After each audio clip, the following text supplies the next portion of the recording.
Il n'y a rien qui va.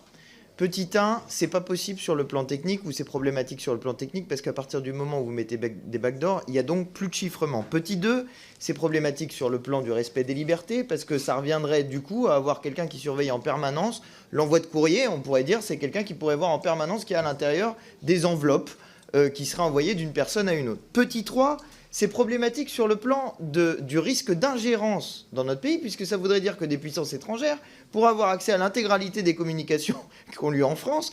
Et je veux dire, on est en train de dire, attention, il y a un risque majeur avec la Russie, coucou, on va vous donner accès à l'intégralité de nos conversations, notamment celles des parlementaires, par exemple. Allons-y, soyons fous.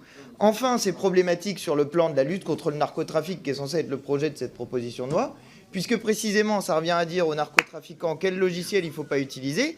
Et je veux dire, tous les dossiers qui ont montré leur efficacité, EncroChat, SkyECC, Matrix qui vient d'être évoqué à l'instant, et puis Anom qui est carrément un truc qui a été créé par des services de renseignement pour piéger les narcotrafiquants, tout ça a montré que ce qui est efficace, c'est laisser que les narcotrafiquants utilisent leur logiciel qui pensent être sécurisé, et là, bam, comme on fait très bien les services de la gendarmerie, réussir à décrypter ces logiciels et choper d'un seul coup 15 millions de messages pour essayer de récupérer l'intégralité de ces narcotrafiquants. Voilà comment on lutte efficacement contre le narcotrafic. Et on peut féliciter, moi je félicite les forces de gendarmerie qui ont réussi à décoder le logiciel EncroChat parce que grâce à elles, on a fortement avancé dans la lutte contre le narcotrafic.